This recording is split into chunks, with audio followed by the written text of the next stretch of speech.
iQOO is all set to launch its new flagship, the iQOO 15, and there are a lot of rumors and leaks about this phone. But in this video, I am going to tell you some confirmed specs and news related to iQOO 15.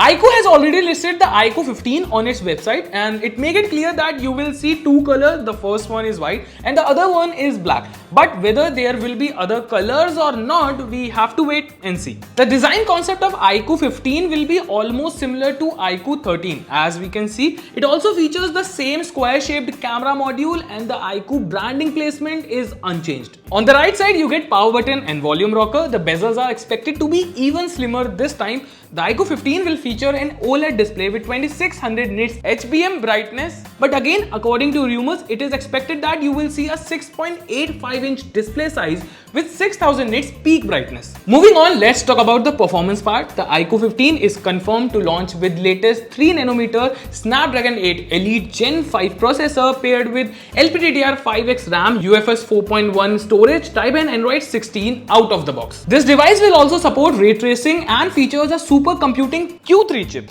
So specs wise, we can say this phone looks great for gamers.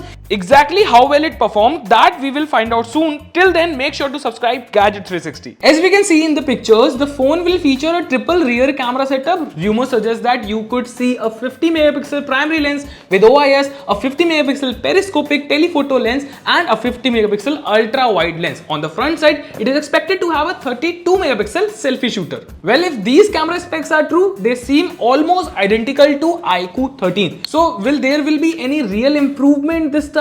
What do you think? Do let us know in the comments. The iQOO 15 is expected to pack a 7000 mAh battery, which could be a big upgrade compared to iQOO 13's 6000 mAh battery. It is also expected to come with a 100-watt charger in the box instead of 120-watt, and the device may support 40-watt wireless charging as well. Well, wireless charging is definitely a new addition to iQOO's flagship lineup if it comes. The iQOO 15 is confirmed to launch on November 26th, both globally and in India. As for the price, the base variant is expected to cost roughly around 55,000. So what do you think? Will the iQOO 15 be worth it if it comes at this price with these specs? Do let us know in the comments below. I'm your host Harshit Arora. मिलता हूं अगली video में.